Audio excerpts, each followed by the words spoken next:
Okay, so this slide just revisiting the Fibonacci series computation and pointing out that it really is a pipeline computation.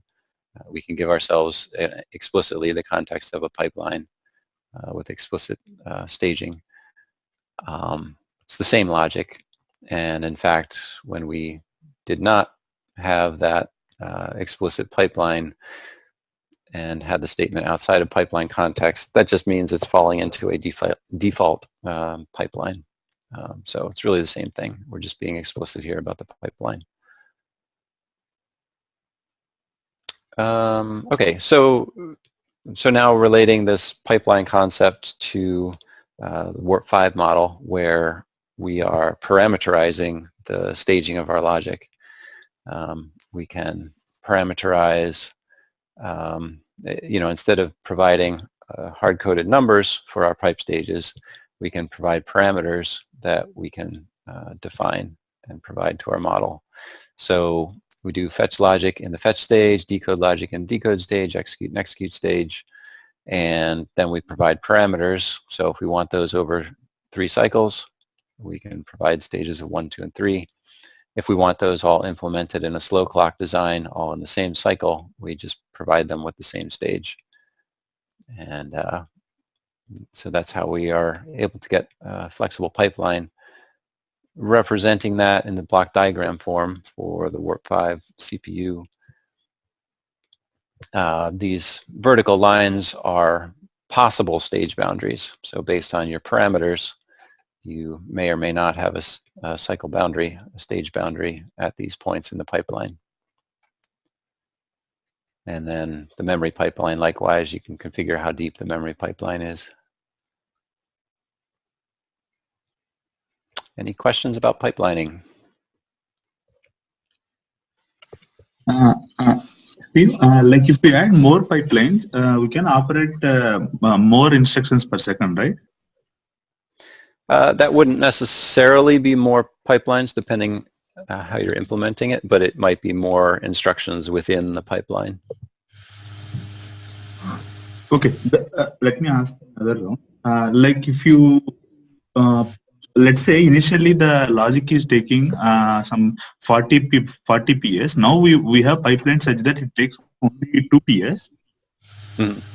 Okay, our clock will be, if the clock is 2 PS, that is sufficient, right? That means we can operate at high frequencies, right? Mm-hmm. Correct, no? Yes.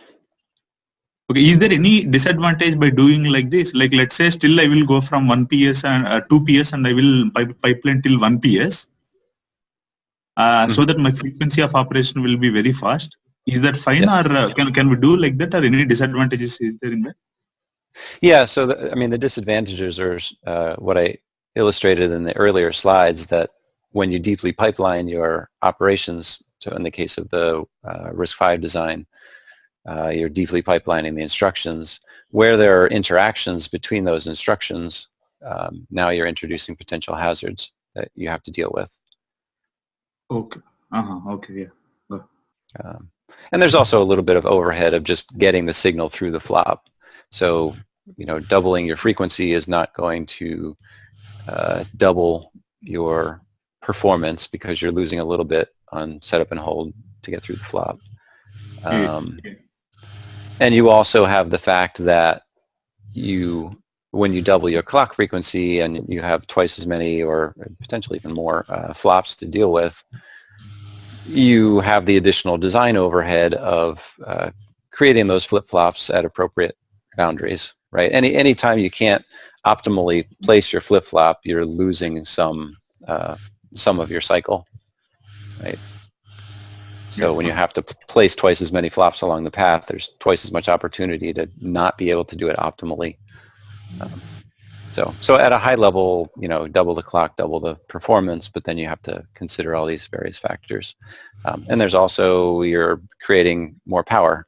And when you're burning more power, then you have to cut back on, to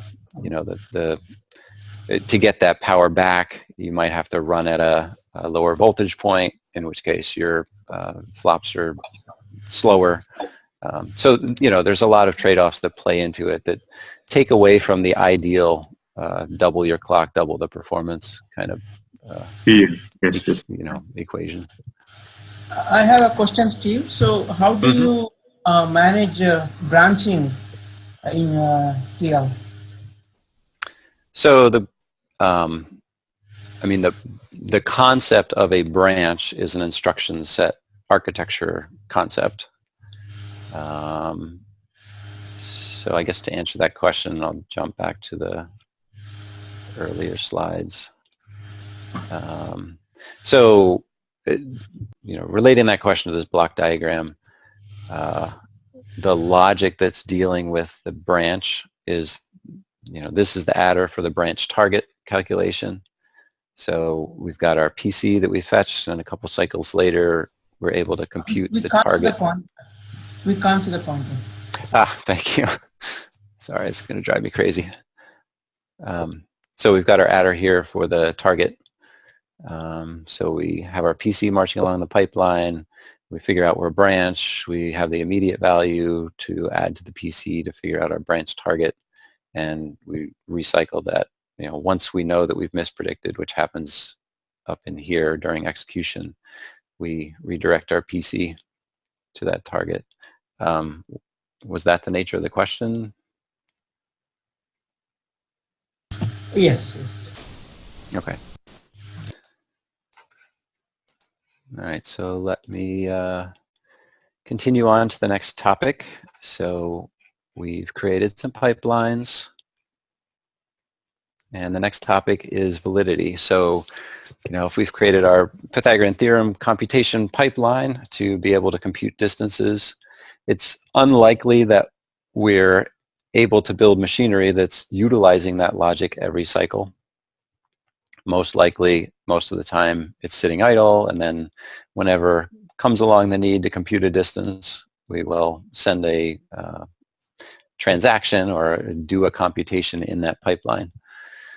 And it's useful to know when there's something valid happening in the logic and when there's not. And this is a notion that doesn't exist in RTL unless you jump through some hoops. So here I've assumed that we have a signal called valid that is telling us when we need to perform a computation. Let me get my spotlight back. So I'm assuming we have this valid signal. And this is how we use that valid signal to indicate that we have a computation in this pipeline. Okay, so this is referred to as when. So I would read this: when valid, perform this computation. Now, having that knowledge in the design does a number of things for us. First off, it simplifies debug. So you can see in this waveform view that the red line is representing don't care. So when this design is compiled into Verilog, it's the resulting Verilog code is going to include don't care injection logic. It's going to inject don't care or X values at times when there's no computation happening. And that's going to be reflected in our waveform viewer so that we can easily see when there's valid computations and when it's just garbage values. Without this, we may be seeing random noise in here, and it's very difficult to pick out the valid transaction and to align. I can see here very clearly that this cycle is part of the same transaction as this data here. Without the indication of valid, it's hard to align the signals in the waveform. So it's going to help with debug. Just in general, it makes our design cleaner because we have knowledge about the behavior of our model that we don't otherwise have. More specifically, we're getting also better error checking.